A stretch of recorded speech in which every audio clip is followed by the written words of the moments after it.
emoções e regulação emocional, esta é a habilidade. Sempre foi uma habilidade, mas agora é a habilidade do mundo atual. Se essas habilidades emocionais são tão cruciais, então por quê? I think you gotta have a dream. The School of Greatness. Yeah. Please welcome Lewis Howes. A gente pode ter paz no meio do caos. Podemos ter perspectiva quando algo muito, muito ruim acontece com a gente e ainda ser grato por esse lado positivo ou pela situação que a gente não está, o quão ruim podia ser, mesmo que seja ruim. Ou é tóxico ter paz, gratidão, perspectiva sob desafios. A gente deve se permitir gritar, se emocionar, ficar exausto emocionalmente quando tem algum tipo de momento caótico na nossa vida. Então, há muitas perguntas nisso. Então, vamos começar um pouco com a experiência de emoções difíceis e, quando as vivenciamos, como encontramos a paz, usando sua linguagem, que eu acho uma palavra tão bonita, paz e calma no meio do caos. E há então essa extraordinária conversa sobre a positividade. A narrativa que existe em nosso mundo, e você fala um pouco sobre isso, que é essa narrativa que emoções e regulação emocional, essa é a habilidade. Sempre foi uma habilidade, mas agora é a habilidade do mundo atual. Um mundo em que complexidade, fragmentação e caos parecem ser o contrato que temos com a vida. Esse é o contrato que temos. E então, a questão se torna, bem, se essas habilidades emocionais são tão cruciais, então por que não nos ensinam sobre elas? Por que você tem uma criança que está sofrendo durante uma pandemia, que pode acessar a internet e achar vários cursos de matemática na Khan Academy ou equivalente, mas essa mesma criança não consegue acessar os tipos de ensino de habilidades emocionais que são fundamentais? E antes mesmo de falarmos sobre o trabalho interno e a supressão e todas essas coisas sobre as quais falamos, acho muito importante reconhecer que vivemos como seres humanos em um contexto, e o contexto em torno da emoção está enviando mensagens particulares. E as mensagens são essas. Número 1, existem emoções boas e ruins. Existem emoções ou experiências positivas como alegria, felicidade e experiências de gratidão. E as emoções ruins são coisas como tristeza, ansiedade, vergonha, angústia, raiva, etc. Então, a primeira coisa que eu acho importante, se estivermos pensando em achar a calma em nós mesmos, é reconhecer que essas narrativas que basicamente nos colocam em desacordo com nós mesmos não é uma narrativa que apoia a calma. Não é uma narrativa que apoia a clareza. E a razão pela qual digo isso, Lewis, é porque quando caminhamos pela vida, caminhamos de uma forma em que a beleza anda de mãos dadas com a fragilidade. Você sabe disso em sua própria vida, sabe com seu pai, onde pôde experimentar um relacionamento com uma pessoa e essa pessoa não existe mais. Essa pessoa morre, você sofre. Estamos numa situação em que sentimos que estamos no controle de nós mesmos, nossas estratégias, metas, planos de negócio, seja lá o que for. E então vem o Covid e dá um tapinha no ombro, e então ri da nossa cara e fala: haha, a ilusão de controle que você tinha era só isso, uma ilusão. E então, por que eu tô falando sobre isso? Por que estou sugerindo que existe essa beleza e fragilidade e que elas se dão as mãos? Porque é verdade. E então, quando pensamos em uma narrativa que diz que você tem que ser feliz o tempo todo, ou positivo o tempo todo, o que essa narrativa faz é que, na verdade, não é real para o mundo em que nós vivemos, o mundo em que seu coração será partido, o mundo em que um dia você perderá o seu emprego, em que nossos filhos enfrentarão não só uma pandemia, mas provavelmente mais. E então, o que temos é um contexto em que o mundo quase sente em sua narrativa sobre emoções estar conspirando para que nós não nos vejamos. E realmente, o que eu quero... Suprimindo emoções ou por quê? Sim, essa sensação de que existem emoções boas e ruins é tipo, não, existem suas emoções. Você é humano, está andando pelo mundo. Você está sentindo o que sente. Não há nada de errado com a sua tristeza. Até mesmo a narrativa de que existem emoções boas e ruins é uma narrativa que nos coloca numa guerra interna com nós mesmos. E a razão pela qual isso acontece, ou a maneira como você vê acontecendo, é que alguém pode sentir infelicidade. Estão infelizes com algo que aconteceu. E em psicologia chamamos isso de emoção do tipo A, ou emoção do tipo 1. Eu estou infeliz. Eu estou infeliz. Estou infeliz, triste com o que aconteceu.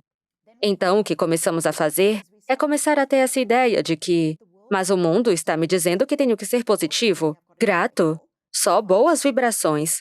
Então agora, Tô vendo não fotos só... de destaque dos Estou vendo as outros, me fotos de destaque comparando. dos outros, então agora não só estou infeliz na minha primeira emoção, mas agora tenho uma emoção do tipo 2, que é de que estou infeliz por causa da minha infelicidade. Cara, isso tem Fazemos camadas, isso, velho. vemos isso com o estresse. As pessoas dizem, o estresse é ruim. Agora estou estressado com o fato de estar estressado. Ou estou de luto e me dizem que meu luto não é um bom tipo de luto. E agora estou sofrendo pelo luto que eu estou tendo. É como se a gente se punisse pela emoção que a gente tem, né? Correto, é o que estamos começando a fazer. Estamos começando a colocar em camadas nossa experiência de emoção, que é autêntica e verdadeira para o mundo em que vivemos. E o que estamos começando a fazer é começar a colocar em camadas nossa experiência da emoção, junto com o julgamento, lutando, evitando. E é aí que entra a sua repressão. Não quero sentir isso, quero sentir outra coisa, criando uma guerra dentro de si. O que acontece quando a gente faz isso? O que acontece quando fazemos isso é que, em primeiro lugar, não estamos desenvolvendo habilidades para lidar com o mundo como ele é. Não como gostaríamos que fosse. O mundo como ele é um mundo imperfeito. O mundo como é, essa mão segurando a fragilidade e a beleza. E assim, quando deixamos de lado emoções difíceis, quando as reprimimos e fazemos isso de uma maneira característica, onde se torna nosso mecanismo padrão, o que começamos a fazer é começar a ter algumas consequências. A primeira é que você não está vivendo no mundo como ele é, mas como gostaria que fosse. Exemplo, alguém está infeliz no trabalho e diz, bem, eu pelo menos tenho um emprego. Está chegando uma recessão, pelo menos tenho um emprego. E então o que fazem é, em vez de enfrentar essa infelicidade e aprender com essa infelicidade e usar como uma fonte que os ajude a seguir em frente, o que fazem é desver a si mesmos. Eles viram as costas para si e dizem, eu deveria pelo menos ser grato por ter um emprego, ou vou só ignorar essa experiência. Isso é repressão. E o que acontece é que 5 anos depois você está no mesmo emprego, infeliz, não usou a informação para resolver o problema. Essa é a primeira coisa. Positividade forçada e a repressão, especialmente positividade forçada, soam inócuas. Na superfície, o que pode haver de errado em ser grato? O que pode estar de errado com isso? Mas quando é forçado, falso, são os critérios-chave. A falsa positividade forçada. Então, o que estamos fazendo é que estamos falhando em desenvolver as habilidades para lidar com o mundo como ele é, falhando em nos adaptar a um mundo que está mudando, no qual estamos mudando. O emprego que eu era feliz há 5 anos não sou mais porque mudei. E a outra coisa que sabemos é que esse tipo de falsa positividade, forçada e repressão, falsa positividade forçada, o que é isso? É basicamente uma evitação emocional. É uma estratégia de negação, sim. É como o que envolto em um arco-íris, brilhos, memes de mídia social. Mas é uma falsa positividade forçada, uma estratégia de enfrentamento evitativa. As estratégias de enfrentamento evitativas são claramente associadas a taxas mais baixas de bem-estar, altas taxas de depressão, altas taxas de ansiedade, de burnout. Há um custo real. E a última coisa que eu diria é que, quando caminhamos pela vida, caminhamos pelo mundo e estamos com outras pessoas que também estão caminhando pela vida e potencialmente com dor ou preocupadas, sofrendo, e nós fazemos o falso forçado.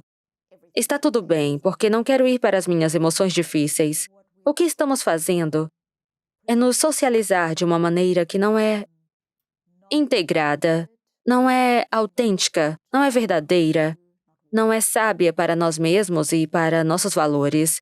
E não é surpresa, então, que essa maneira de lidar com as coisas esteja ligada a uma pior qualidade dos relacionamentos, porque não estamos nos conectando com as pessoas de uma forma que pareça real. Eu tô curioso, em uma escala de 1 a 10 sobre amor próprio, felicidade e alegria, onde você está atualmente na sua vida de forma bastante consistente, onde 10 significa ser muito alegre, muito pacífico e 1 significa ser miserável.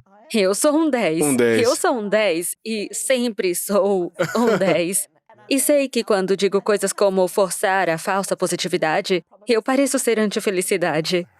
Ou estou falando sobre ficar presa em nossas emoções difíceis, e se eu não vou forçar a positividade, então tenho que ir para essas emoções difíceis e eu vou ficar preso lá. E eu acho que vale a pena explorarmos isso. E a razão pela qual digo que não sou contra a felicidade é que estou interessada na felicidade autêntica. Estou interessada na felicidade genuína. Anos atrás, eu editei só para provar o quão nerd eu sou e que tenho um grande interesse genuíno na felicidade autêntica.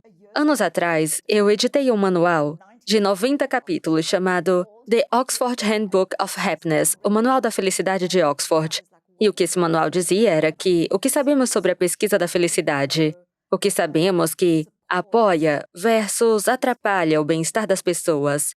E o que sabemos é que a narrativa que temos sobre seja grato, positivo, essa narrativa, mesmo que ela pareça, como eu digo, inócua, quando começamos a ficar presos a ela, começamos a perseguir felicidade em vez de nos conectar com o real significado. Começamos a negar nossas emoções difíceis em vez de vê-las, ser compassivos com elas e entendê-las.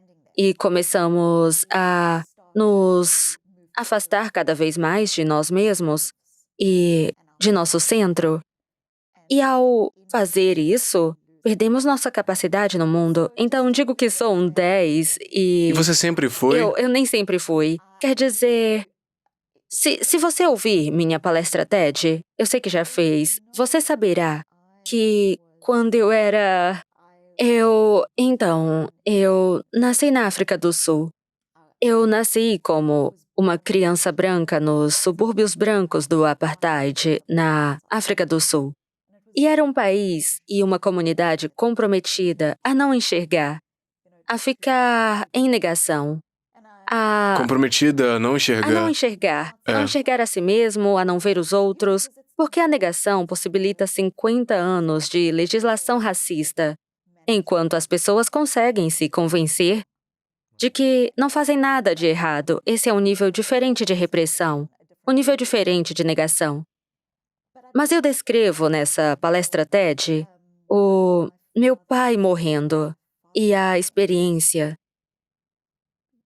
que eu tive de ser essa menina de 15 anos e colocar minha mochila no chão e entrar em seu quarto no dia em que ele morreu e os seus olhos fechados, mas eu só sabia que ele sabia que eu estava lá, porque eu sempre me senti vista em sua presença. Isso é lindo. Eu descrevo, Lewis, essa experiência dele morrer na sexta-feira. Eu volto para a escola e na segunda-feira, porque minha mãe quer manter as coisas funcionando. Ela está criando 3 filhos, está de luto pelo amor da Tá tentando sua se vida. controlar, mas tá de luto. Ela está tentando. E então eu vou para a escola na segunda. E os dias se transformam em meses e os meses continuam. De maio nos vemos em novembro e descrevi essa experiência que eu tive, que realmente se conecta, acho, com a essência do meu trabalho, que é descrever essa experiência de ir para a escola e as pessoas me dizerem, como está? Eu dizia, estou bem, mas não é verdade que todos nós nos tornamos mestres em estar bem? É, Estou sou bem. bem? Nos tornamos os mestres de estar bem. Somos elogiados por sermos fortes. O mundo sabe valorizar a positividade implacável. E então, para mim, eu tinha 15 anos. Estou de luto pelo amor da minha vida, meu pai caloroso, que foi um guia tão profundo em minha vida. E então, por um lado, estou sofrendo de luto e me afogando. E então, do outro lado, estou me movendo pelo mundo em que sou elogiada por ser forte e digo a todos que está tudo bem. E agora temos o que chamo de segmentação. E a segmentação é essa experiência em que você tem essas coisas que está sentindo e há uma desconexão entre os relacionamentos e como você está socializando. E então, Lewis, eu comecei a espiralar. Eu tinha 15 anos e eu não suportava o peso da minha dor. As coisas começaram a se dissolver na minha família. Minha mãe tinha dificuldades, os credores batiam, estávamos com dificuldades financeiras.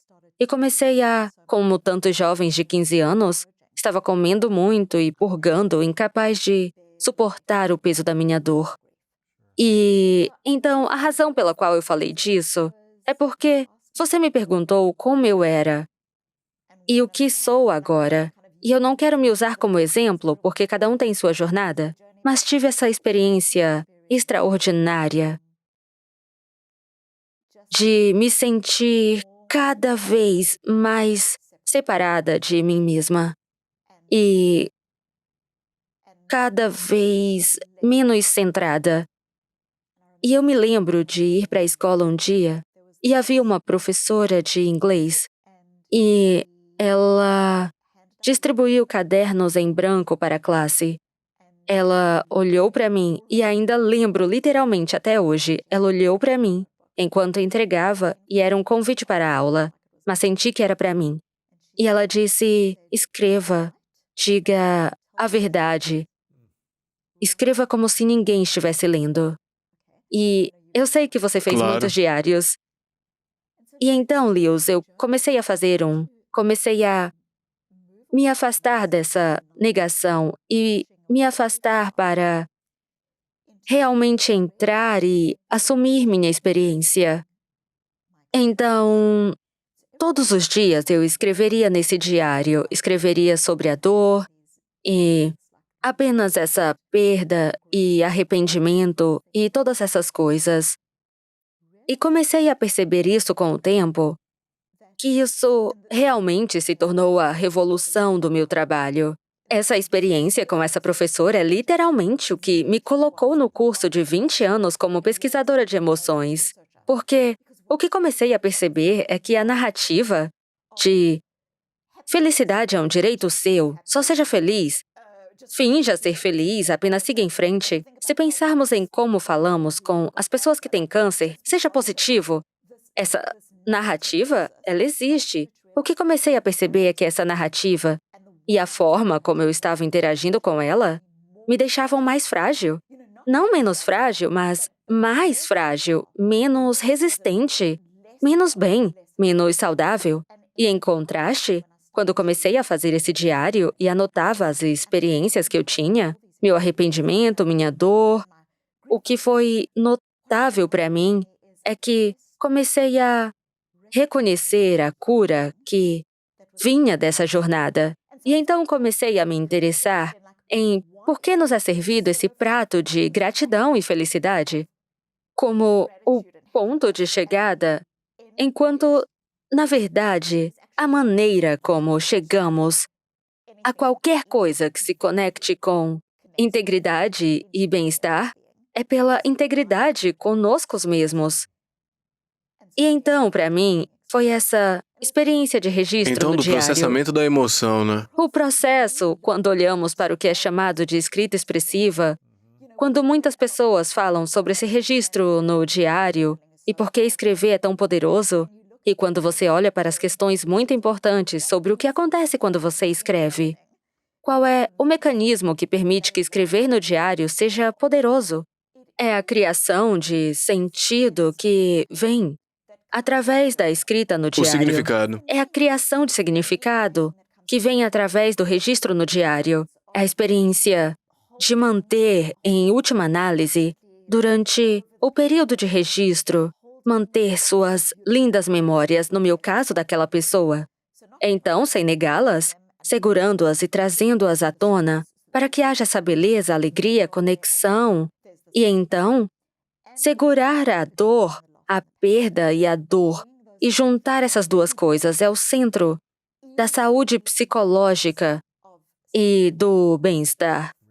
E bem, é esse aprendizado que vem através das nossas emoções difíceis. O que acontece quando a gente junta os dois? O luta, tristeza e gratidão e apreciação. Bem, o que a pesquisa mostra sobre diário expressivo é que, quando as pessoas escrevem num diário, você pode escrever até 20 minutos por dia durante 3 dias e começa a achar esse tipo de efeito que começa a movê-lo de apenas estar focado no passado.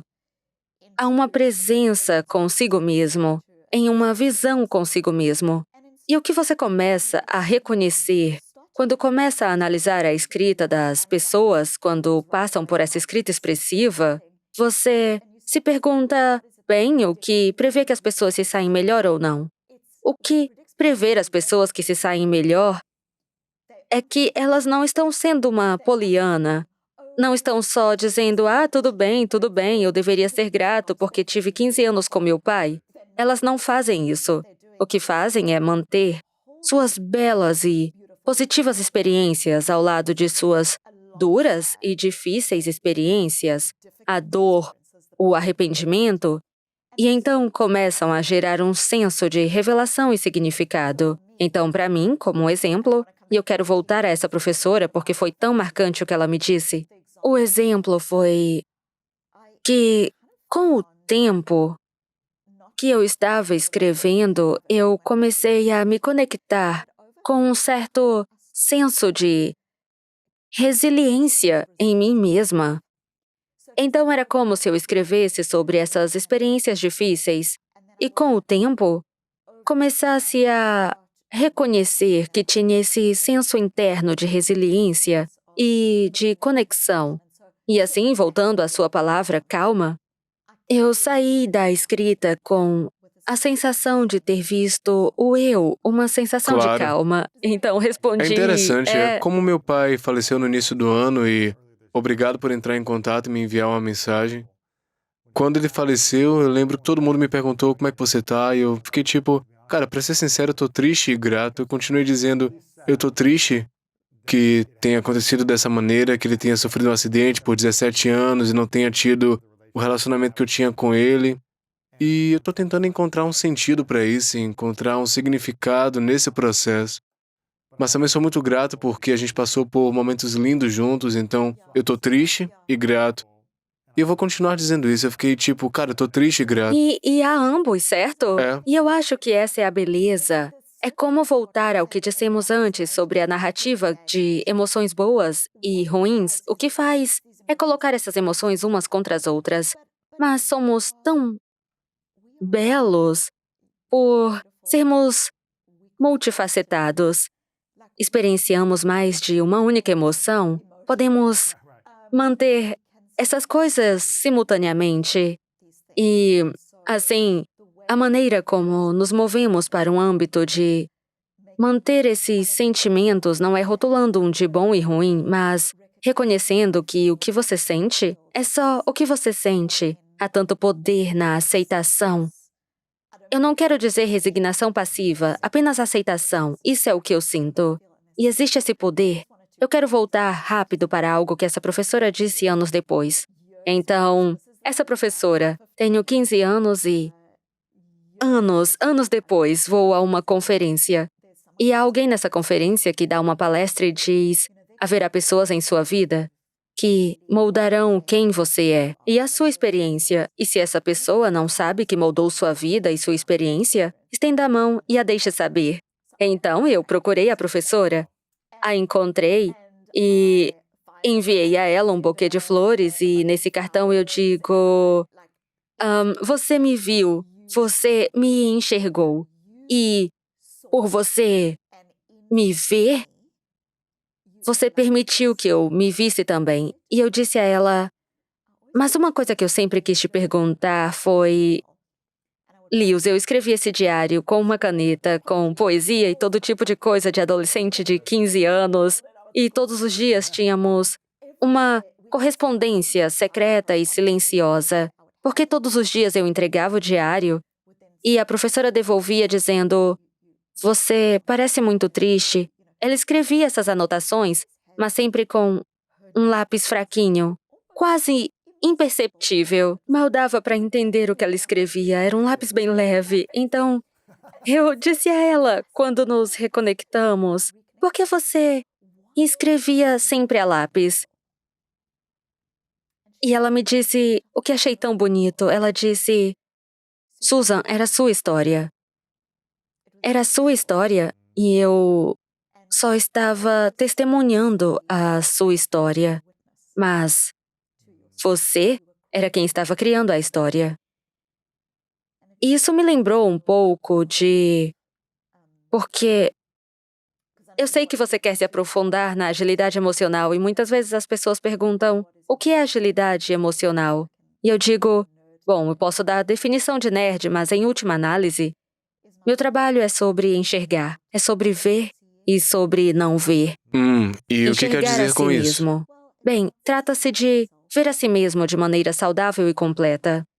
Enxergar tudo de você e amar você por inteiro. E enxergando a nós mesmos, somos então capazes de enxergar os outros. E isso me lembra um pouco Primo Levi, que era um sobrevivente dos campos de extermínio nazistas. Só para você não achar que ia ter uma conversa leve comigo.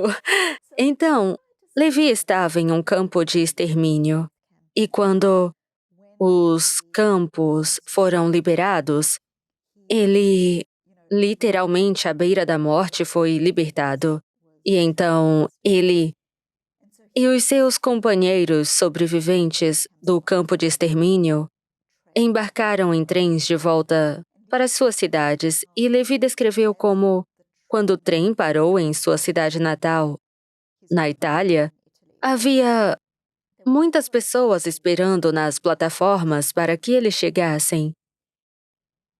E as pessoas nas plataformas ficaram tão horrorizadas com a forma como eles estavam Magros e ossos. emaciados, quão magros, abatidos estavam as pessoas nos trens. As pessoas que foram libertadas ficaram tão horrorizadas com isso que se afastaram. Uau. Se afastaram porque eram incapazes de metabolizar. Eles não conseguiram processar aquilo. E então... Não conseguiram processar, né? Eles não conseguiram processar. Não conseguiram enxergar. E Levi descreveu como aquela experiência que ele teve foi, de muitas maneiras, ainda mais devastadora, Do mais que morrer. dolorosa do que a própria experiência. Não acredito, uau. E eu acho que, para mim, quando falo em enxergar versus não enxergar, é o mesmo sobre o fio, que é o que falta para nos vermos, o que é preciso para ver os outros. Porque é o seguinte, vivemos num mundo que realmente dá primazia a metas e objetivos e sucesso e todas essas coisas, mas a maneira como lidamos com o nosso mundo interior, como vemos a nós mesmos, Como lidamos com nossos pensamentos difíceis, um pensamento pode ser não sou bom o suficiente, uma emoção pode ser estou triste, deprimido, sofrendo. Uma história pode ser será que mereço amor? Sou digno? A maneira como lidamos com nossos mundos internos impulsiona tudo. Dirige como amamos, vivemos, como somos pais, como lideramos, nossos comportamentos de saúde, capacidade de atingir esses objetivos, impulsiona tudo. E essa é a centralidade do meu trabalho, que é sobre o olhar saudável. Portanto, a visão saudável é, em primeiro lugar, manter a alegria e o desconforto juntos e reconhecer que não precisamos ser donos de nada disso, porque também somos mais do que essas coisas e somos capazes de seguir em frente em direção aos nossos Eu valores. tô curioso, eu acho que muita gente provavelmente admitiria, talvez não publicamente, mas provavelmente admitiria para alguém próximo, se fossem realmente honestas consigo mesmas, que por um período em suas vidas não acreditaram que eram dignas de amor. Deve ter uma boa quantidade de gente no mundo que são adultas e não são boas em receber amor, não acreditam que merecem, e talvez tenha um outro espectro de pessoas que só fazem amar a si mesmas demais, muito narcisistas, né? Mas eu acho que muita gente duvida de si, e isso acontece por certas histórias que contaram a si mesmas, certas coisas que aconteceram nas suas vidas que confirmam que não merecem amor, seja bullying, ser intimidado, terminaram com o namorado, namorada. Como acreditamos que somos dignos de amor? Como a gente aprende a acreditar em si mesmo como indivíduos que merecem amor? Sim, essa é uma pergunta tão poderosa e só quero voltar. Você deu o narcisismo como exemplo de amor próprio. Na verdade, Eles se odeiam o mais, né? Isso, o narcisismo é Que eles uma são muito feios por manifestação dentro. de, muitas vezes, de baixa autoestima. E eu acho que um dos aspectos mais importantes dessa luta por merecimento, porque é isso que é. E acho que todos nós, como humanos, em algum nível, lutamos por merecimento. E acho que a parte realmente importante de quando falo sobre agilidade versus rigidez, sabe, meu trabalho é sobre agilidade emocional, em contraste com rigidez emocional. E então, acho que o que se torna realmente importante nisso é que, se pensarmos sobre os tipos de pensamentos que as pessoas têm, dei alguns exemplos, não sou bom o suficiente, não faz sentido tentar. Emoções como a tristeza e raiva, ou histórias sobre se sou digno de amor.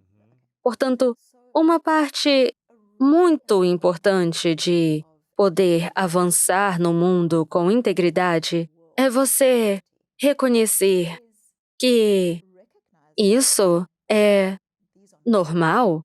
Isso é muito, muito importante. Esse pensamento ou sentimento de não ser bom o suficiente. Qualquer um. Tudo isso é, na verdade, normal. Não há nada de bom ou ruim, certo ou errado.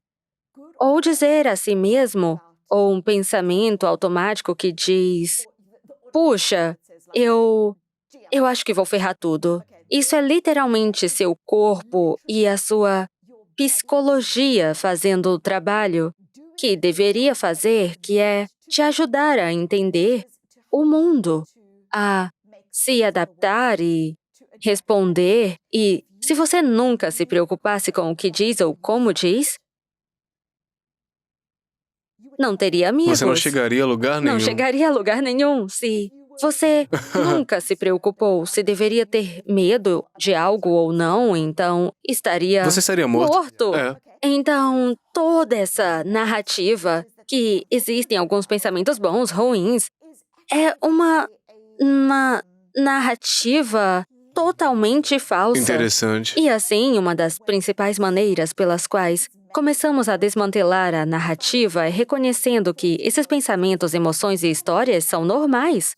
São máquinas normais de fazer sentido das coisas. Seu cérebro está fazendo o trabalho dele quando está ajudando você a julgar, ser curioso, avaliar, entender. Esse é seu cérebro fazendo o trabalho. Então, quando somos fisgados, quando nos tornamos rígidos, quando isso nos faz ser o oposto de Quando é saudáveis. que isso atrapalha a gente na vida, né? Quando nos atrapalha e quando começamos a ser aprisionados por esses pensamentos, Em termos psicológicos, a linguagem para isso é a fusão. Ou no meu livro sobre agilidade emocional, eu chamo de fisgado. Fisgado, estar como Estar preso nos preso. sentimentos, Isso, pensamentos. Isso. Quando você tem Está sofrendo nisso, o né? pensamento de não sou bom o suficiente, ou vou ter sucesso nisso, ou talvez eu falhe. Estes são normais, ok? Normal. Fusão, ou ser fisgado, é quando você diz não sou bom o suficiente, então não faz sentido tentar. Então você Então, acredita 100%. O que você está começando a fazer é começar a levar essa história emocional de pensamento normal e a deixar que te defina. Daí a palavra fusão. Agora você está fundido. Se torna sua É identidade. literalmente como se a emoção possuísse você, ao invés de você possuí-la. E isso é realmente importante. Nós somos donos de nossas emoções e não elas donas de nós. Quando discutimos como nos mover para um âmbito de gerar um senso de conexão com o eu e o valor próprio, primeiro, reconhecer que a maneira como você costuma responder não precisa de julgamento, só precisa de compaixão. Porque é difícil ser um ser humano. Sabe o que quero dizer? É difícil. Então, há primeiro isso. A segunda coisa que se torna importante é, isso de novo se conecta com a ideia de rigidez, que é reconhecer que quando você era aquela criança de 5 anos e estava aprendendo a sobreviver, aquelas estratégias que você usava naquela idade eram funcionais. Em outras palavras, essas estratégias provavelmente te protegeram. Se foi intimidado, deixou de ser vulnerável. Essa estratégia foi protetora. Então, na verdade, era uma estratégia funcional. O que acontece é que começamos a nos mover para um ponto em que a estratégia não é mais útil para nós. Então, agora imagine que você desenvolveu essas estratégias de ficar na defensiva, de querer estar sempre certo, todas essas Competir. coisas. Competir, seja o que for. Então, começamos a desenvolver essas estratégias. E depois, passamos para uma parte diferente de nossas vidas. Agora temos alguém que nos ama e que quer estar conosco. E onde nossa estratégia, antes funcional de se desligar e se proteger, agora não é funcional. Em outras palavras, assim como crescemos demais para nossos sapatos, como crescemos demais para as nossas roupas, quando passamos para diferentes fases de nossas vidas, crescemos demais para as estratégias e, assim, se torna realmente importante. É aqui que entram essas habilidades de agilidade emocional. Reconhecer que, quando estamos fisgados, muitas vezes não somos sensíveis ao contexto. Muitas vezes, não estamos vendo a pessoa à nossa frente, mas a criança de 5 anos que luta pela sobrevivência. E então, o que isso significa? Isso significa que, realmente, devemos a nós mesmos uma enorme quantidade de compaixão. Compaixão por aquela criança. Há uma bela citação de Heráclito, o filósofo grego que descreve essa ideia. Ele diz que, como ser humano, você nunca pode entrar no mesmo rio 2 vezes. E o que isso diz? Isso diz que o mundo está sempre mudando. A tecnologia, a economia, a política, o mundo está sempre mudando. E nós, como seres humanos, estamos mudando. Se não mudássemos, haveria algo errado conosco. E assim, com a mudança, vem a confusão. Vem as emoções difíceis, vem o... É desconfortável mudar, né? É desconfortável, e é por ser desconfortável que é tão importante ser gentil com isso. Porque é como se você estivesse sendo gentil consigo mesmo, de mãos dadas consigo mesmo, em sua caminhada da vida. Interessante. Ao invés de ficar preso onde estava. E assim, quando está caminhando pela vida, está caminhando para um novo lugar, esse novo lugar seja um emprego, carreira, uma nova relação. ideia, um relacionamento. Há tanta beleza em dar as mãos a você. Voltando no que você acabou de falar, parece que as memórias do nosso passado, que estão ligadas a uma emoção muito dolorosa, impedem a gente ou podem nos impedir no futuro de não sentir essas emoções dolorosas novamente, certo? É Certo. a essas histórias que anexamos uma memória com emoção, eu acho, desses eventos, seja do ponto de vista de algumas pessoas, que é extremamente traumático, algo menor, mas ainda pode ser muito traumático, né? Essas memórias, elas podem parecer atrapalhar na vida, mas é quase como se a gente pudesse apagar as memórias do nosso passado e entrar num mundo como este ser humano sem essas memórias. Seríamos capazes de ser mais implacáveis em agir sobre coisas que queremos agir, a gente ia ter mais confiança.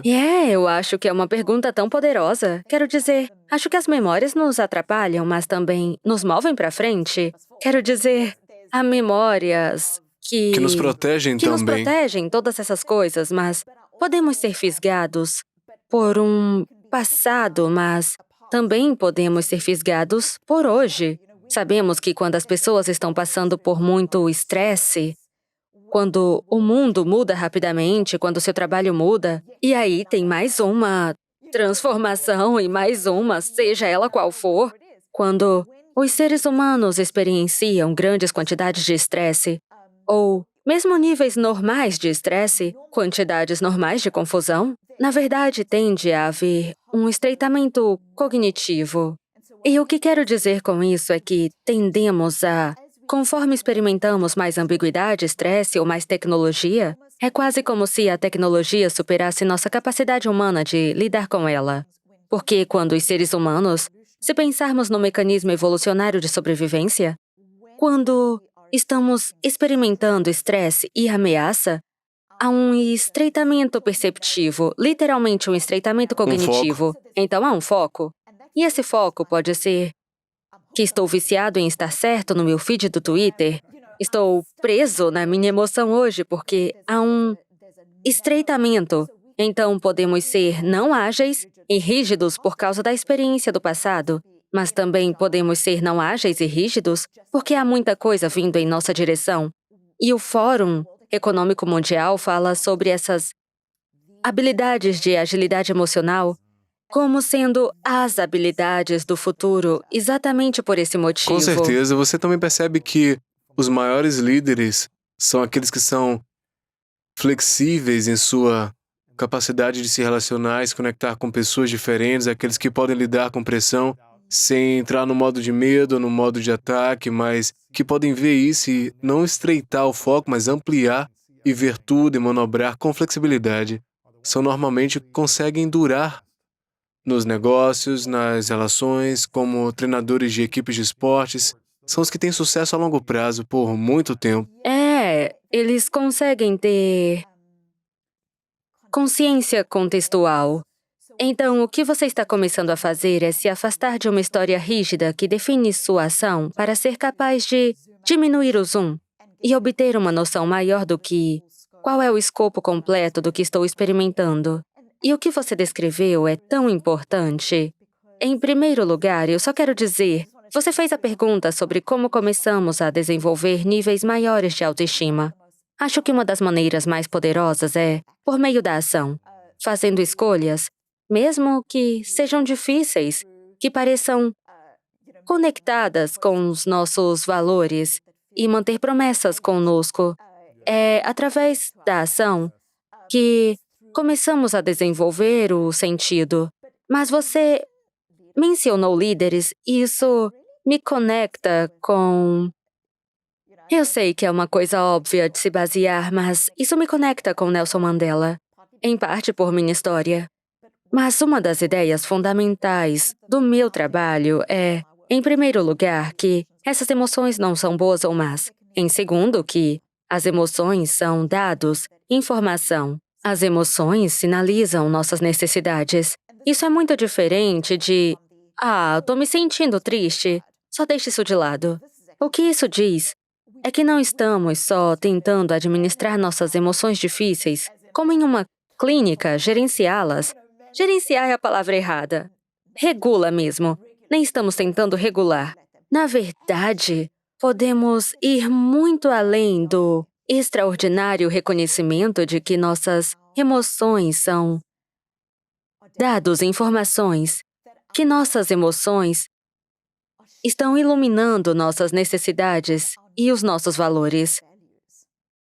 E assim, para a pessoa que está se sentindo entediada, e você pode estar ocupado e entediado ao mesmo tempo, sabemos.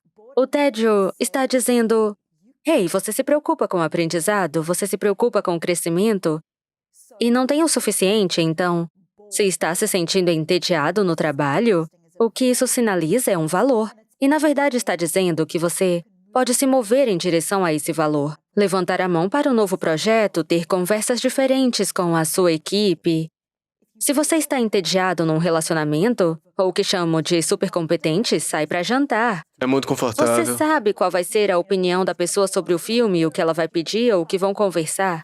Esse tédio, que é um fator de risco importante para o desengajamento, está dizendo que você se importa com o crescimento e aprendizado. Como pode ter mais disso para esse relacionamento? Diz que você não está vivendo esses E valores você agora. pode fazer isso expandindo os tipos de coisas sobre as quais falamos, a profundidade. Quando você teve o primeiro encontro e perguntou a alguém suas esperanças e sonhos, mas quando está casado há 10 anos, não pergunta mais. Você não se importa. Pergunte.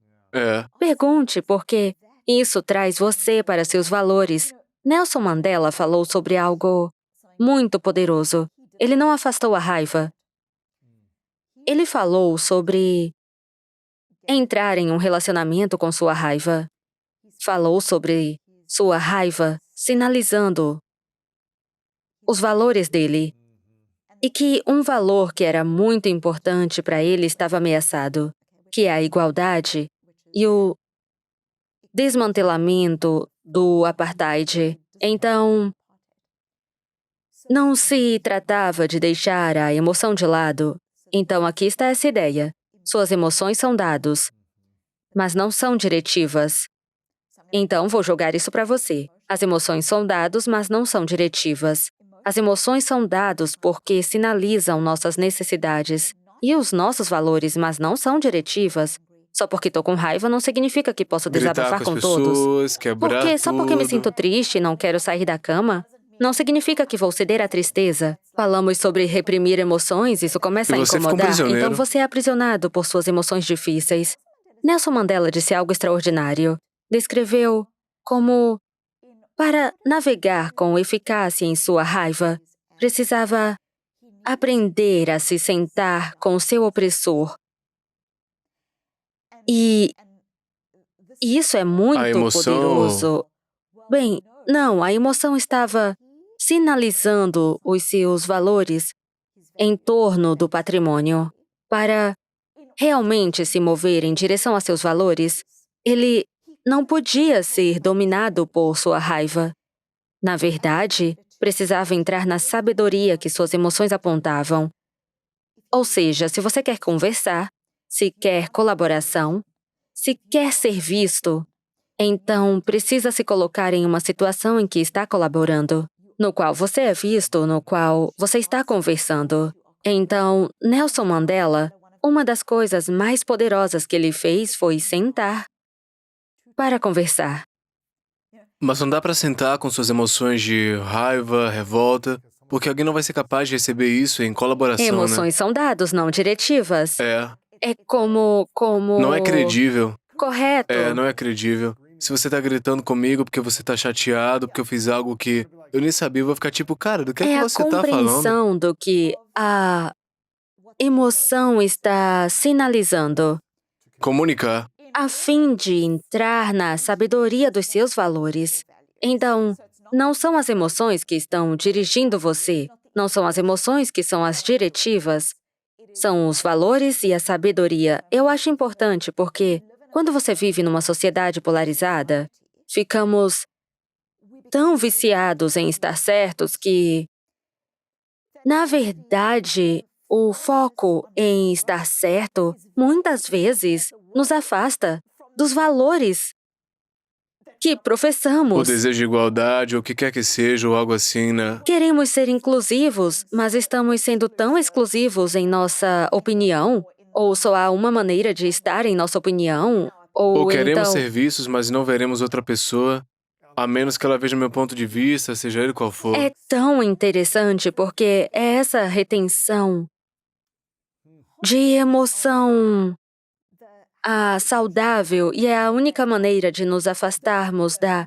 imersão na raiva é quando realmente temos um relacionamento saudável com isso, onde vemos essa raiva como sendo útil de uma perspectiva de dados, mas também tentamos colher os valores que estão sendo apontados a partir da emoção Então, como difícil. Nelson Mandela, ele se sentou com sua raiva ou qualquer emoção que tivesse, ele se sentou com ela, ele estava desenvolvendo uma relação com ela.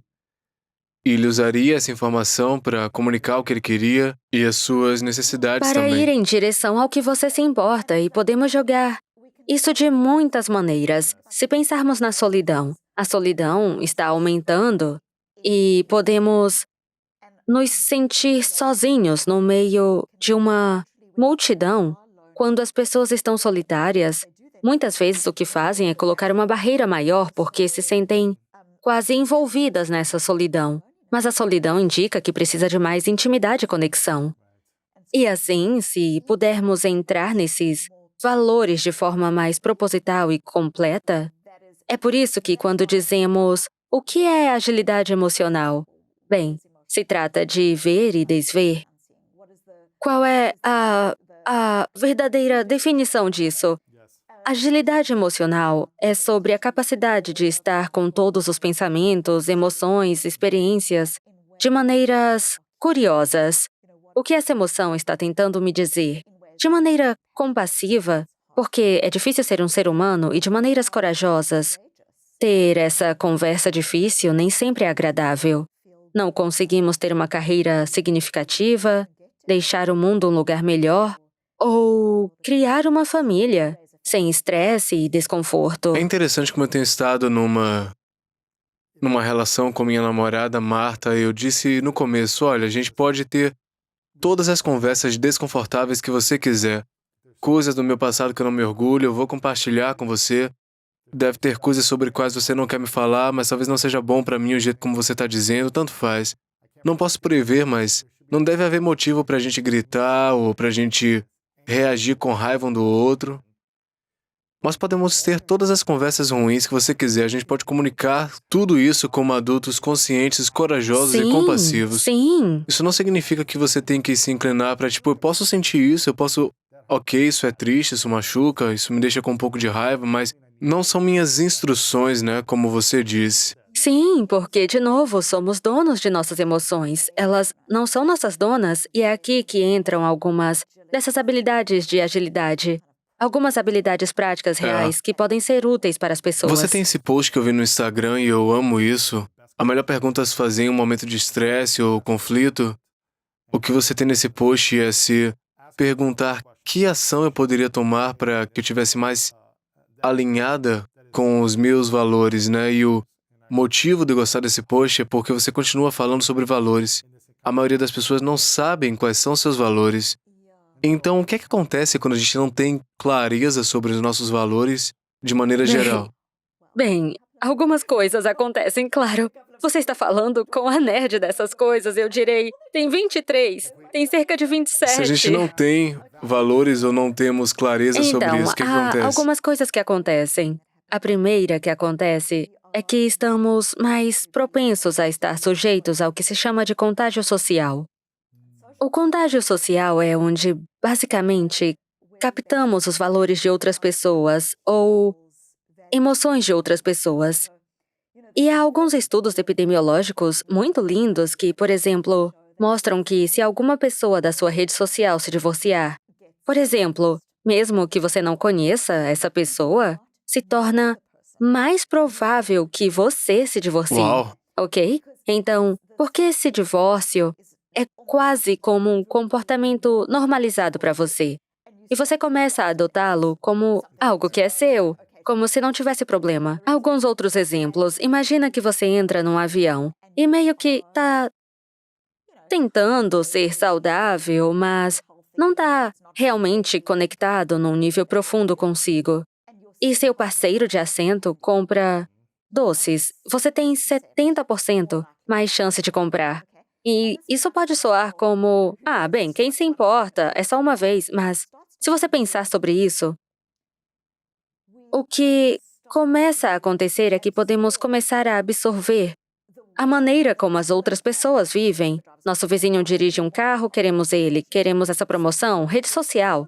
Há toda essa coisa que começa a criar um contexto em que nossos comportamentos não são realmente nossos, eles são realmente comportamentos dos outros. Aquela pessoa nas redes tem um lindo par de jeans. Nunca pensei em querer aquela calça, mas agora eu preciso dela. Então, começamos a absorver os comportamentos de outras pessoas. E você viu isso muito claramente na pandemia. Uma pessoa carregando seu carrinho de compras com mais papel higiênico do que jamais usaria na vida. E agora todo mundo faz isso também. Então, isso é contágio social. Então é tipo, os nossos valores se tornariam a nossa identidade?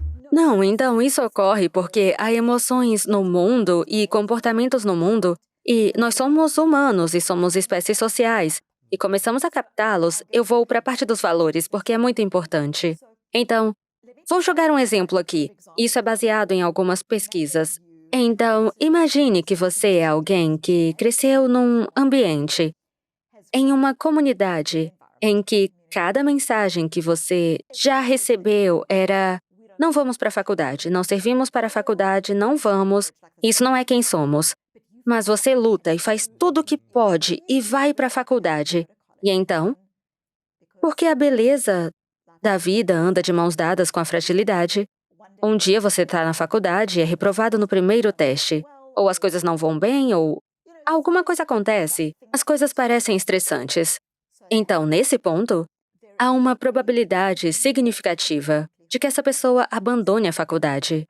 Então, o que é fascinante aqui, as pessoas falam muito sobre preconceito.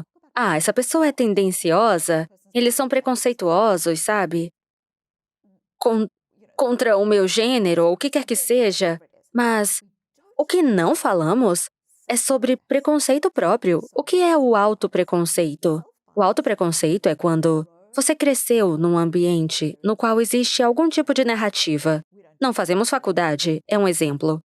Então, o estresse acontece porque o estresse acontece, ou a mudança porque a mudança acontece. E você recai nesse preconceito de si mesmo? Você começa a usar esse preconceito contra si mesmo. Começa a dizer coisas como: talvez estivessem certos. Talvez eu nunca tenha um relacionamento saudável. Talvez estivessem certos. Talvez eu não tenha sido feito para isso.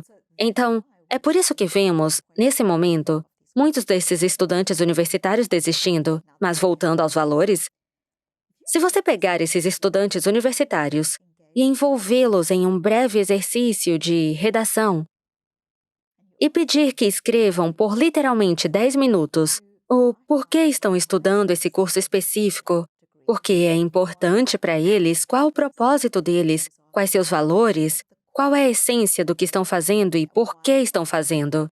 Em outras palavras, pergunta a motivação deles, o porquê. O que sabemos é que esse exercício de 10 minutos protege esses alunos anos depois. Porque eles sempre voltam pra tipo, tá sendo muito difícil essa semana ou esse Mas semestre, é por isso mas a que razão estou é por causa fazendo disso isso. aqui. E então você se pergunta, o que acontece quando não conhecemos os nossos valores? O que acontece quando não conhecemos é, primeiro começamos a viver a vida de outra pessoa por meio do contágio social. Segundo, quando as coisas ficam estressantes, não temos o núcleo interno para nos ajudar a responder de maneira eficaz. E muitas vezes penso nessa analogia que é, bem, se pensarmos metaforicamente, como um ginasta, o que está acontecendo com uma ginasta ou qualquer tipo de esporte, uma ginasta está lá. Tudo está acontecendo no ambiente. Tem a torcida, tem a música, todo mundo está perguntando como está indo a competição, tem o individual, ela está fazendo sua rotina e cai um pouco diferente a cada vez, e, no entanto, existe esse núcleo O que encerramento. ajuda a pessoa a se endireitar, se conectar consigo mesma. E é isso que seus valores Isso é bom. fazem. É isso que eles fazem. Isso é bom. No post você fala sobre isso, né? Isso tá alinhado com os meus valores? Que eu acho que é a primeira coisa que a gente tem que se perguntar, isso tá alinhado com os meus valores?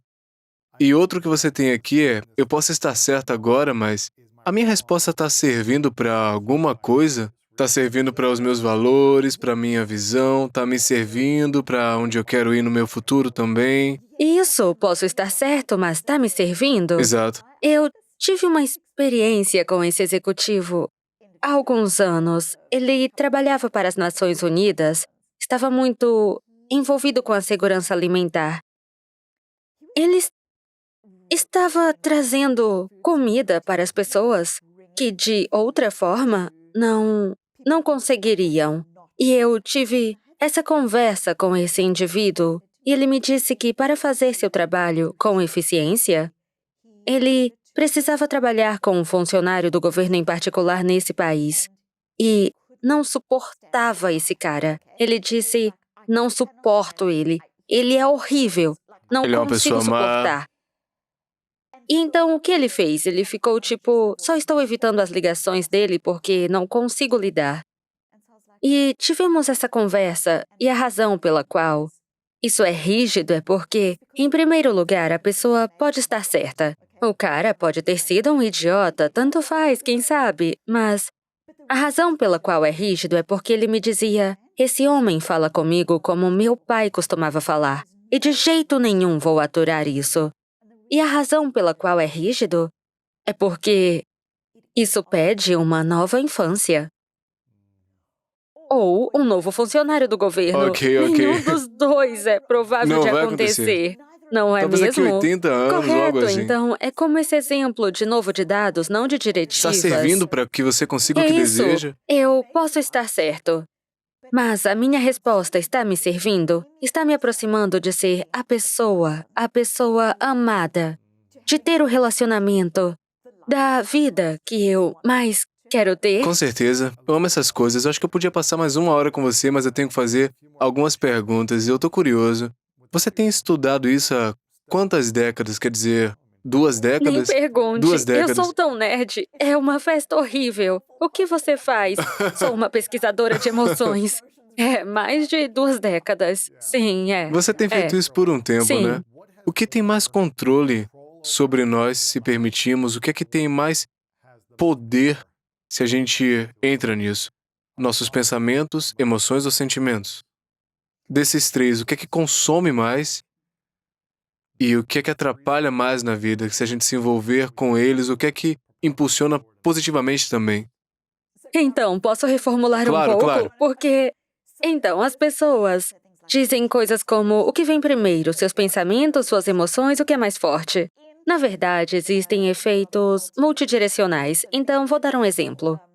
Às vezes as pessoas podem experimentar uma emoção, e então essa emoção se transforma em um sentimento. Em outras palavras, atribuímos algum tipo de interpretação a ela.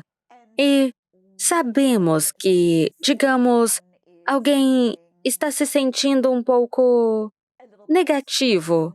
Não super negativo, mas um pouco negativo. Sabemos que aquela emoção realmente afeta seu pensamento e sua tomada de decisão. A emoção Então, impacta o a pensamento. emoção impacta o pensamento. Então, quando está tentando fazer um trabalho muito criativo, se você está se sentindo mais alegre, é mais provável que você pense em um quadro geral, criativo, tenha muitas ideias incríveis.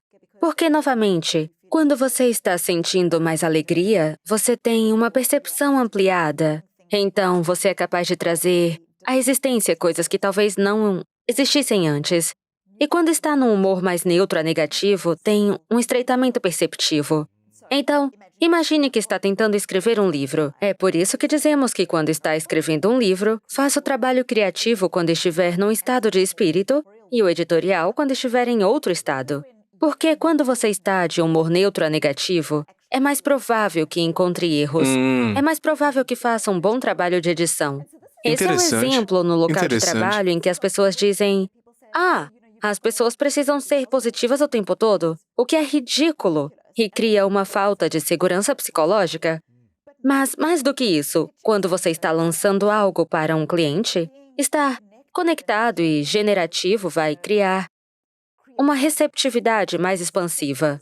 Mas, quando você e sua equipe estão tentando descobrir o que poderia dar errado aqui, na verdade, um humor neutro negativo te dá Interessante. suporte. Bem, deixa eu fazer uma pergunta.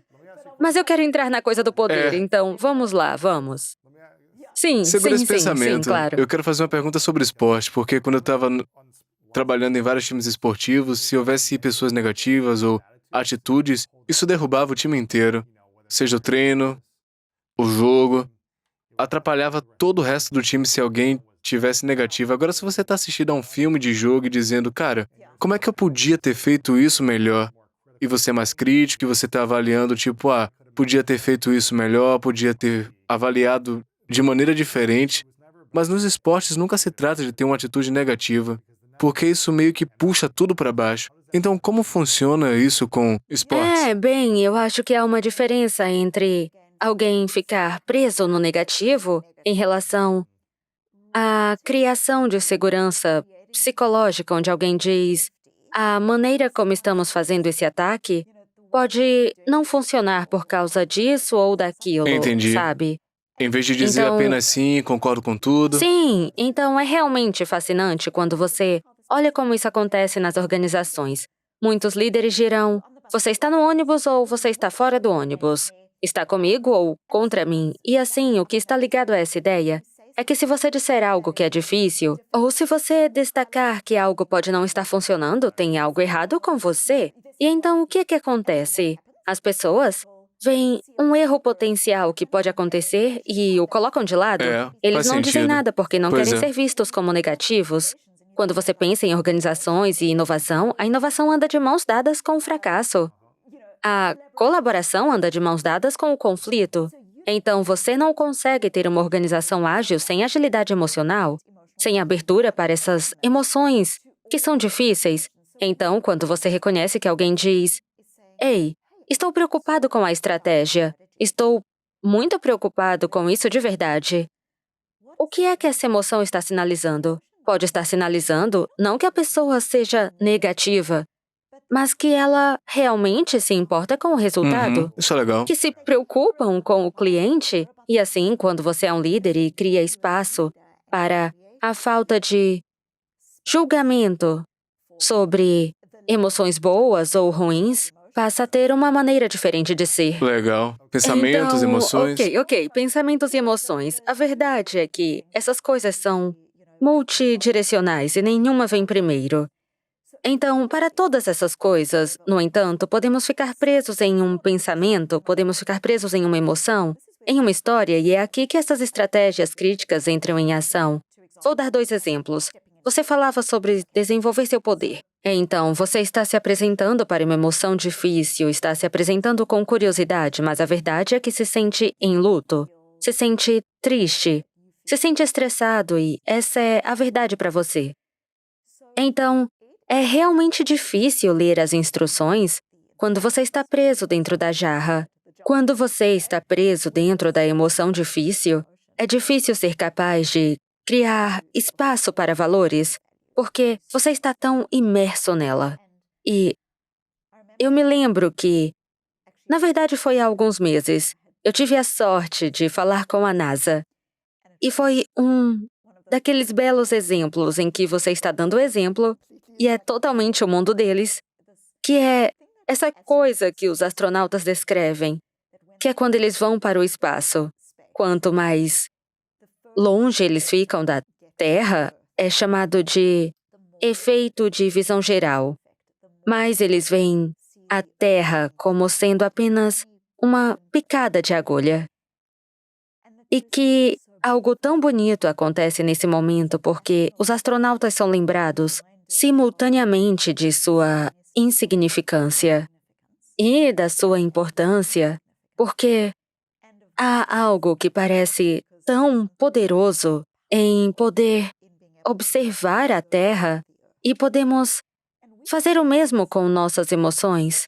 Podemos nos afastar da imersão em nossas emoções difíceis para sermos capazes de observá-las, Ver por vê-las. É, Então agora estamos fora da jarra. E há algumas maneiras de fazer isso isso. é legal. É lindo. É como a importância e a insignificância. Então há algumas maneiras de fazer isso. A primeira é algo sobre o qual falo sempre no trabalho. É essa área chamada granularidade emocional. E é essa ideia de que muitas vezes, quando estamos presos em um sentimento ruim, usamos grandes rótulos para descrever o que sentimos. Dizemos, estou estressado. Estou estressado é o mais comum. Tô sobrecarregado, estressado, Sobrecarregado, deprimido. estressado, deprimido, usamos essas pinceladas grandes e largas. Mas há uma enorme diferença entre estresse e decepção. Ou estresse e sensação de desamparo. Estresse é aquela sensação torturante de que estou no emprego errado, carreira errada, relacionamento. Quando você rotula algo só como estresse, seu corpo e sua psicologia não sabem o que fazer com isso, porque parece mobilizante, sabe? Há um tal envolvimento que acontece. Então, você faz a pergunta de como começar a desenvolver seu poder. E uma das maneiras de começar a desenvolver é querer começar a criar espaço entre você e a emoção. Sabe, Viktor Frankl, entre o estímulo e a resposta existe um espaço. Como você começa a criar o espaço? Então você não está fundido, está desenvolvendo. Uma das maneiras mais profundas de fazer isso é desenvolvendo habilidades de granularidade emocional. Então a granularidade emocional é basicamente, em vez de ter essa pincelada ampla de me sinto estressado, começar a se perguntar quais são as outras duas opções. Estou chamando essa coisa de estresse, mas o que é? E quando começamos a dizer, não é estresse, na verdade é falta de apoio, só de dar um nome àquela coisa já começa a ativar a nossa compreensão da causa da emoção, o que precisamos fazer em resposta à emoção e o que os cientistas chamam de potencial de prontidão em nossos cérebros. A parte do nosso cérebro que começa a nos mobilizar para a ação começa a ser ativada. E assim, a granularidade da emoção é realmente poderosa. E eu me lembro que alguns anos atrás eu estava trabalhando com um executivo e ele sempre dizia que sua grande palavra era raiva. Ele dizia, estou com raiva, e eu meio que disse, bem, quais são as outras coisas? O que mais você poderia experimentar? E ele começou a dizer, na verdade, talvez eu não esteja com raiva, talvez seja medo. Estou em um novo papel, as coisas estão mudando, acho que estou com medo. E quanto ao seu time está com raiva? Ele começou a se conectar com, acho que eles estão desconfiados. Então, você pode ver isso? Se você sente raiva, se disser, estou com raiva e minha equipe está com raiva. A conversa é muito diferente de, estou com medo e minha equipe está procurando oportunidades para construir confiança. Você pode ver o tom, a experiência disso é diferente. E alguns meses depois, eu estava jantando com ele e um grupo de colegas dele e sua esposa estavam lá, e ela disse que essa estratégia em particular mudou completamente o relacionamento deles, porque ele chegava em casa do trabalho e dizia a ela, você tá com raiva? E ela diria, não estou com raiva. Me sinto sem apoio. Não se sentia Ou não estou compreendida. com raiva, só cansada. É. Então, a granularidade da emoção é um superpoder. E eu sei que essa palavra é muito usada, mas crianças de 2 e 3 anos que são mais capazes de rotular com precisão suas emoções têm níveis mais altos de bem-estar, literalmente estudos longitudinais, capacidade de adiar a gratificação, altos níveis de saúde mental e assim por diante. E se você pensar sobre o que está acontecendo aqui, se você tem um filho que agora tem 16 anos e alguém diz, eu tive uma ótima ideia, vamos usar drogas, ou o que quer que seja. Por um lado, a criança quer se sentir parte do grupo. Há uma sensação de emoção e conexão.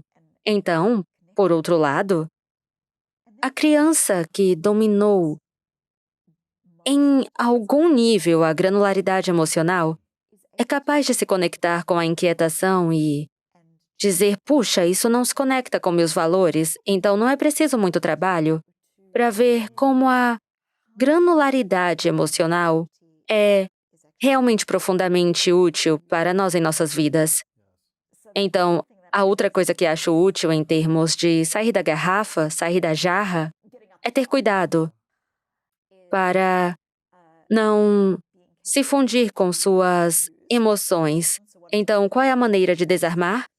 Então, se eu falar isso para você e disser, bem, Lewis, você é um irmão, um empresário, um filho e um amigo, claro, você fica tipo, sim, sou todas essas coisas. Sabemos que podemos manter todas essas identidades. O que muitas vezes acontece quando ficamos fisgados, aprisionados por nossos pensamentos, emoções e histórias, é que nos identificamos demais com isso. Então começamos a dizer coisas como sou triste. De novo, se pensarmos só no idioma, é tão normal, é claro que dizemos isso, tô triste, tenho raiva. O que estamos fazendo? Estamos dizendo tudo de mim, 100% está triste. Não há espaço para sabedoria, valores, intenção, calma. Há tanto mais dentro de todos nós, além dessa emoção difícil, mas quando nós dizemos eu sou, estamos nos definindo literalmente com isso. Então não usar as palavras eu sou é talvez outra coisa? Você pode dizer, bem, se dissermos sou triste ou mesmo estou sendo prejudicado, de novo, você está criando uma prisão. Isso é fato, estou sendo prejudicado. Tudo de mim está sendo prejudicado. Então, não tenho escolha a não ser encerrar a conversa. Então, uma das maneiras pelas quais podemos começar a desarmar é reconhecer que, quando rotulamos nossos pensamentos, emoções e histórias com um É uma eu grande sou e em seguida a declaração. palavra, é quase como se houvesse uma nuvem e você se tornasse a nuvem e a nuvem fosse triste. Ao contrário de eu me sinto triste. Correto, correto. Então, o poder aqui é exatamente isso. É O idioma, começar como a você usa a como linguagem. usamos a linguagem. A forma como usamos a linguagem é importante. Com certeza. Então, o que podemos fazer é tão simples. Você pode fazer numa reunião, você pode fazer numa conversa. Pode começar a perceber seus pensamentos e histórias pelo que eles são. Pensamentos e histórias, então, em vez de estou triste, estou percebendo que estou me sentindo triste. Em vez de estou sendo prejudicado, percebo o pensamento de que estou sendo prejudicado. Em vez de não sou bom o suficiente, percebo que essa é a minha narrativa de que não sou bom o suficiente. Isso está chegando para mim. Isso está chegando para mim. Então, quando você começa a perceber seus pensamentos, emoções e histórias pelo que eles são, o que você está fazendo é deixando de ser a nuvem, eu sou a nuvem triste, para reconhecer e para todos que estão ouvindo agora, você não é a nuvem. Você é o céu. Você não é a nuvem, você é o céu. Uau. E E passa uma nuvem, né? tem uma nuvem. No Você céu, é o céu. Uau. Você é humano e confuso e espaçoso e bonito e real e autêntico e você o suficiente para ter todos os seus pensamentos, emoções e histórias difíceis e ainda ser o céu. Ainda ser você. Isso é poderoso. Susan, eu quero te agradecer por suas décadas de pesquisa e trabalho no que eu acho que nos impede ou nos impulsiona em uma certa escala e muita gente está prisioneira de suas emoções, né?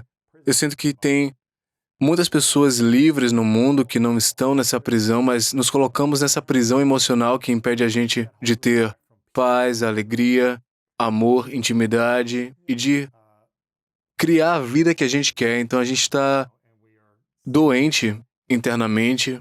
O que isso se manifesta fisicamente nas relações ou nas emoções acontece também. Então eu sou muito grato por você criar ferramentas e estratégias para que as pessoas possam se atualizar suas ferramentas e estratégias e o que não está funcionando para elas. Então elas podem ter uma vida melhor, sem bloquear as emoções, sentindo o alcance delas, mas não sendo cativo e não sendo prisioneiro delas também.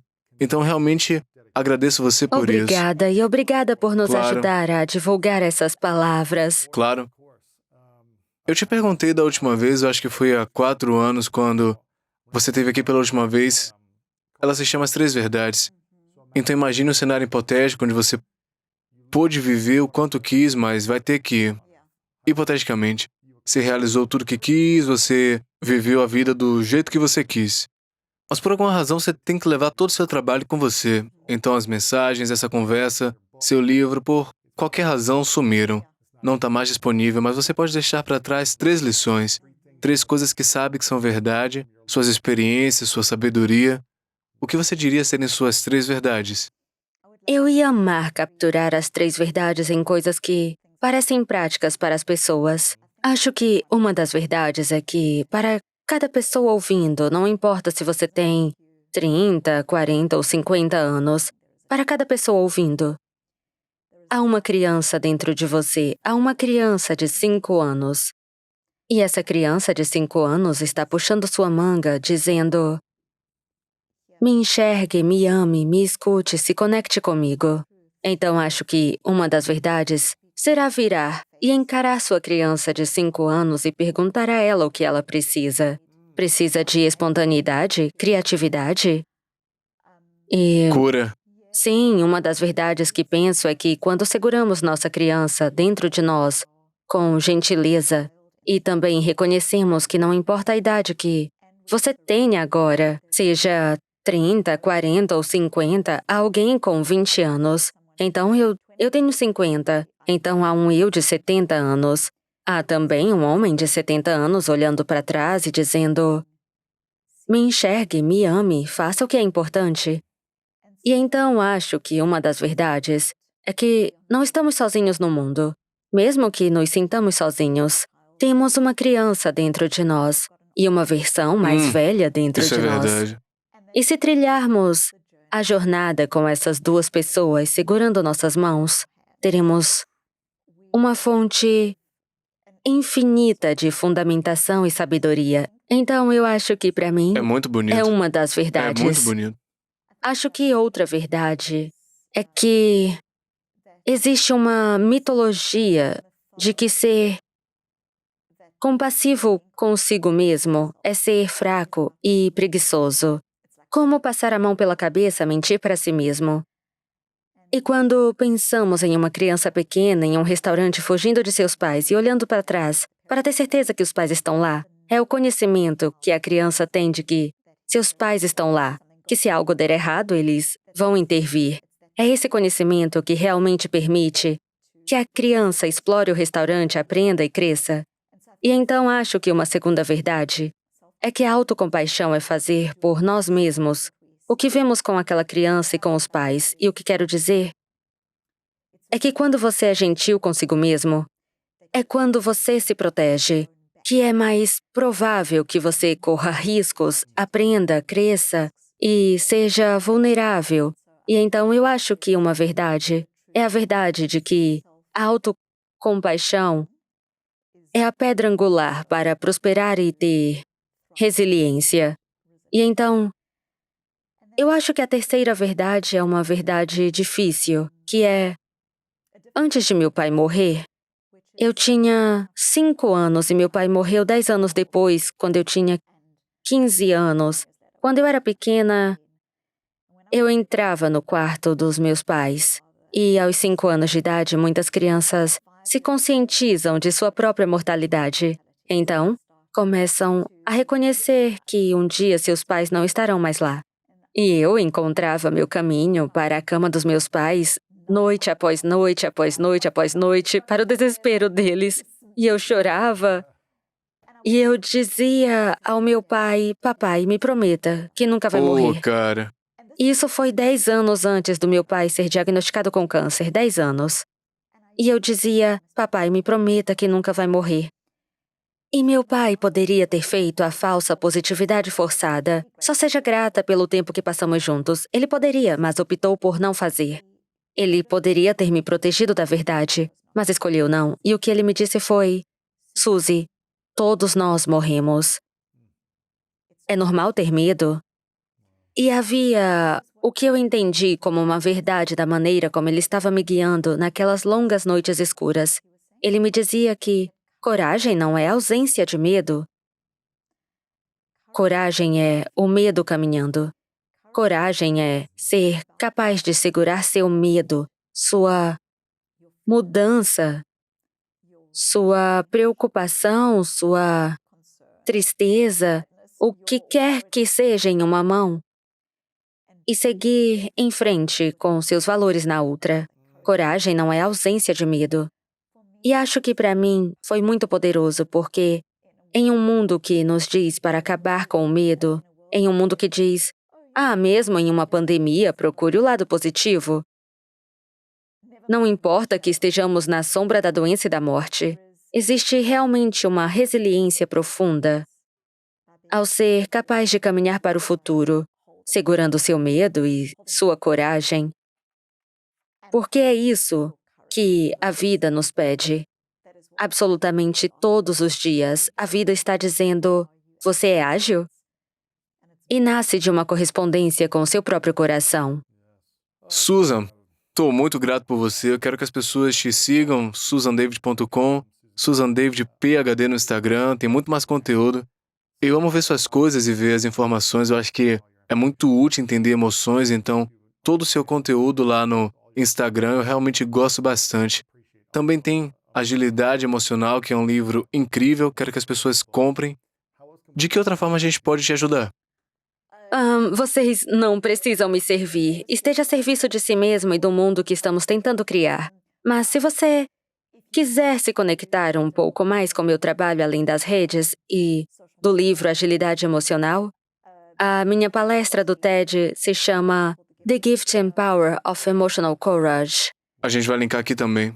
E por último, algo que muitas pessoas acham útil porque é muito prático é que tenho um quiz que algumas centenas de milhares de pessoas responderam e é susandavid.com/learn. E há um relatório gratuito de 10 páginas legal. que vem dele. E muita gente gosta, porque se conecta com agilidade emocional e valores e é muito útil. Perfeito, susandavid.com/learn. Learn.